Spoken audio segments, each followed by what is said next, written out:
Gang de chats, le podcast 100% félin vous est proposé par comprendremonchat.fr, le site pour le bien-être des chats.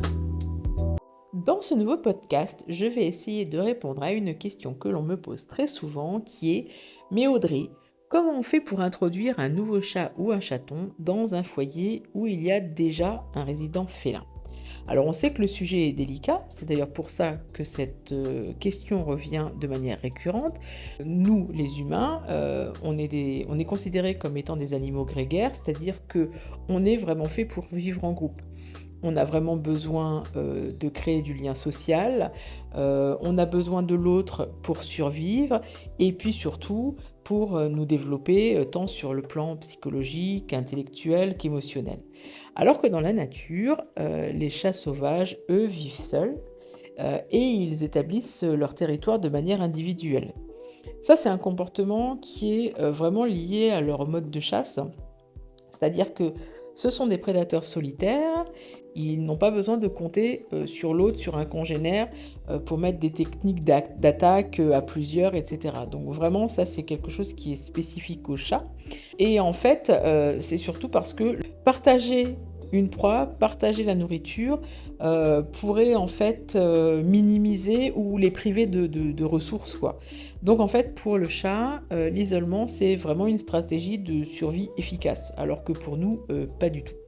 Et d'ailleurs, au niveau des groupes, les seuls groupes de chats qu'on va pouvoir voir se constituer dans la nature, ça va essentiellement être des groupes de femelles, à condition toujours que l'accès à la ressource soit suffisant, parce qu'en fait elles vont se retrouver pour les mises bas, pour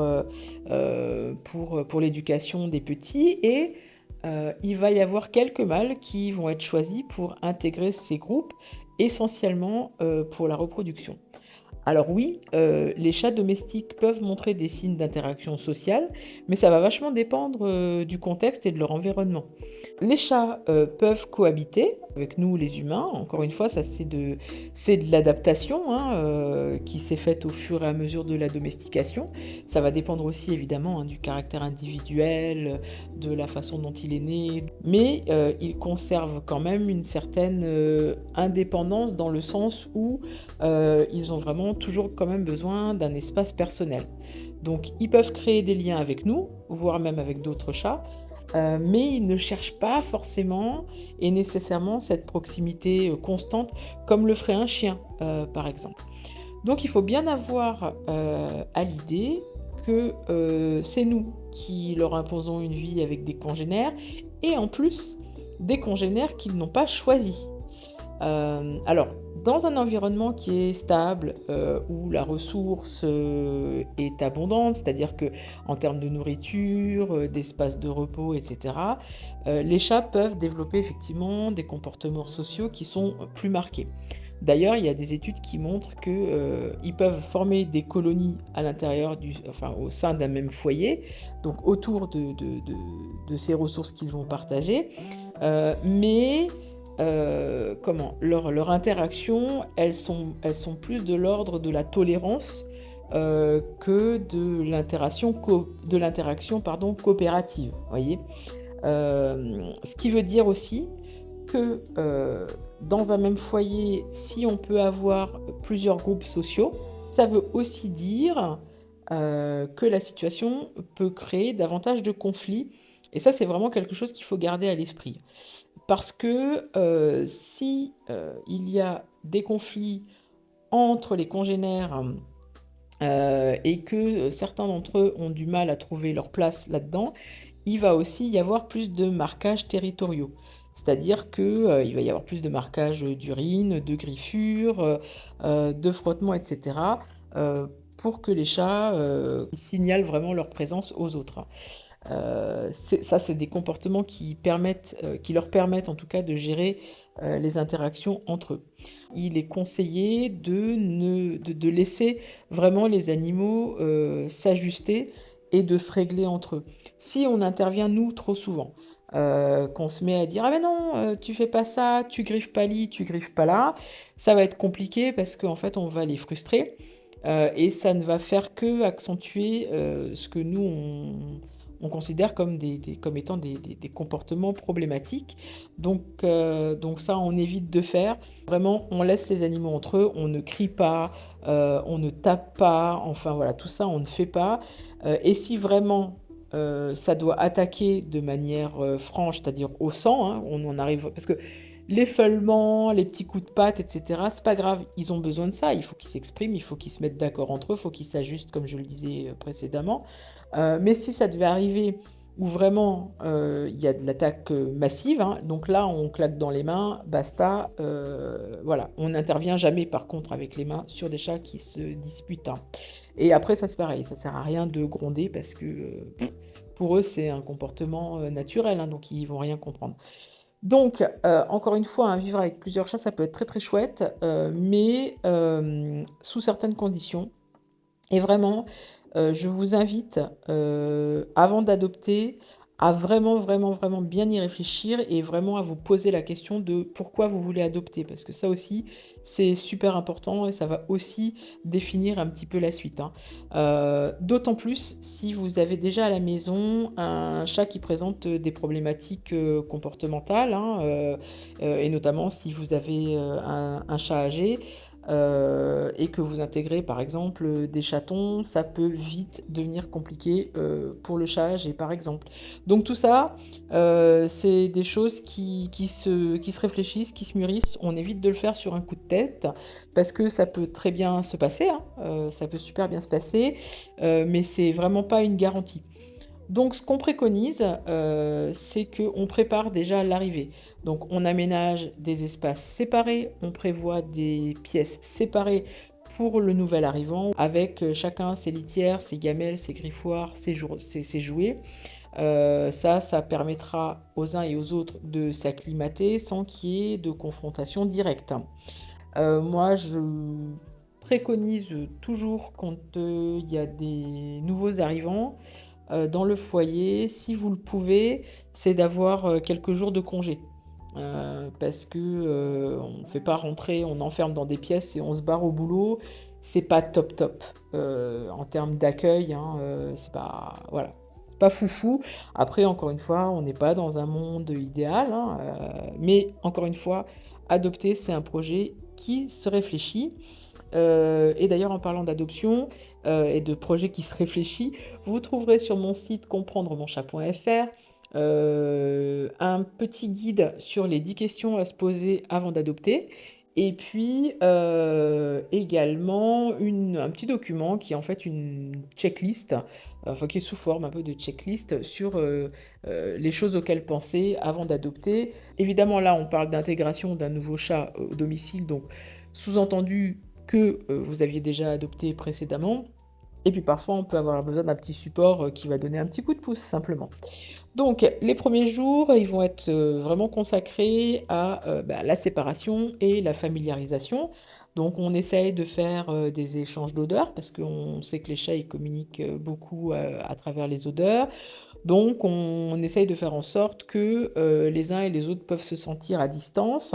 Pour ça, on va prendre, par exemple, je sais pas, des fringues ou des chiffons, peu importe, qu'on va laisser dans les pièces des uns des autres, le temps qu'ils mettent leur odeur, et puis après, on fait une inversion de pièces. Ça leur permettra de dire, ah tiens, il y a quelqu'un dans la maison, ah tiens, c'est une femelle, ah tiens, elle est... elle est stérilisée, etc. Voilà, il y a toutes ces informations dans les phéromones, donc c'est super important qu'ils puissent échanger et se familiariser avec leurs odeurs. Donc ça va être en fait, ça va faire office d'interaction à distance. Ensuite, on va commencer à organiser des petites rencontres. Et là, on y va petit à petit, hein. Première rencontre visuelle après quelques jours. Toujours évidemment des rencontres supervisées, hein, vous restez avec eux. Et là, par contre, on va être dans une longue période, enfin longue période, ça dépend, il y a des chats qui s'acclimatent plus ou moins bien, mais on va observer les réactions, qui montrent des signes d'agressivité, est-ce qu'ils sont intenses, est-ce qu'ils sont minimes, c'est des petits feulements, des petits coups de, voilà, tentatives de petits coups de patte, des choses comme ça. Mais on laisse toujours, voilà, se poursuivre les présentations. Encore une fois, tant qu'on n'est pas sur quelque chose d'hyper agressif, nous, on n'intervient pas. Ce qu'on va faire, c'est qu'on va, en fonction des comportements des uns et des autres, on va soit augmenter un peu le temps de contact. Je sais pas, un premier contact, il peut des fois ne durer qu'une minute, hein, voilà.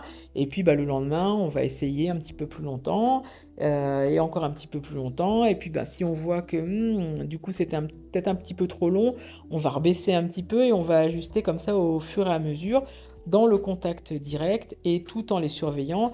On encourage voilà, ces moments-là, ces moments de partage, on essaye de mettre un petit peu de jeu, on essaye de glisser quelques friandises.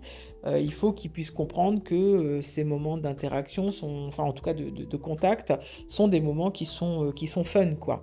Par contre, s'il y a l'un ou l'autre des chats qui montrent vraiment des signes de stress, là, bon, on arrête. Le chat stressé, on le met au calme et puis on attend le lendemain.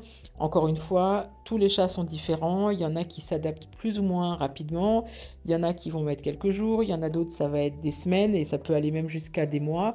Donc, ça va être vraiment important d'être patient et de respecter, le rythme des uns et des autres. Si vous voyez évidemment qu'il y a des tensions qui montent, que ça devient de la confrontation, on ne force pas les interactions. Ça, c'est hyper important, on n'intervient pas. Vraiment, les chats, ils ont vraiment besoin de s'ajuster entre eux. Et puis, même plus tard, hein, ça compte en fait pour toute la vie, hein. On les laisse régler aussi leur compte entre eux, ils en ont besoin. On pense vraiment à doubler toutes les ressources, hein. Il faut vraiment doubler, tripler en fonction du nombre de chats. Il faut vraiment que tout le monde, qu'il y ait suffisamment de litières, de gamelles, de griffoirs, d'espaces de repos, de préférence en hauteur. C'est ce qui permet aussi d'éviter les conflits, que chacun se sente un petit peu dans un univers sécure, parce que c'est important que les uns et les autres puissent aller se réfugier au moment où ils en ressentent le besoin, hein. Donc voilà, donc en gros, on a balayé un petit peu tous les champs. Je pense vraiment que c'est en suivant un petit peu cette démarche comme ça progressive que ça va maximiser les chances vraiment d'une cohabitation harmonieuse entre les chats. Mais encore une fois, on force pas, on a conscience que ça peut prendre du temps et il faut aussi garder à l'esprit que ça peut aussi mal se passer. Que les chats ne vont pas forcément trouver leur compte, qu'il y en a un qui peut être agressé, par exemple, systématiquement.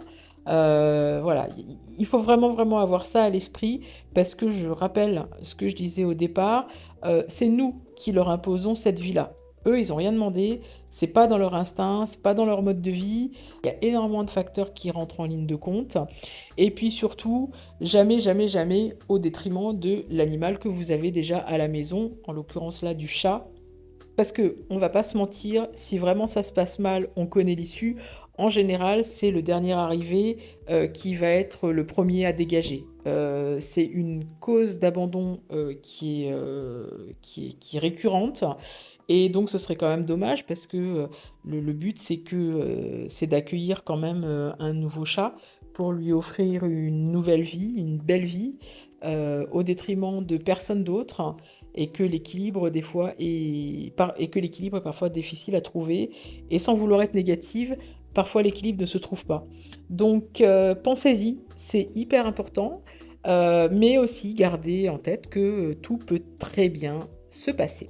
Voilà, eh bien écoutez, je pense que j'ai sans doute répondu de manière trop longue à la question. N'hésitez pas aussi à en proposer s'il y a des choses que vous voudriez voir traitées. En attendant, on se retrouve sur les réseaux Facebook, Instagram, Thread et tutti quanti.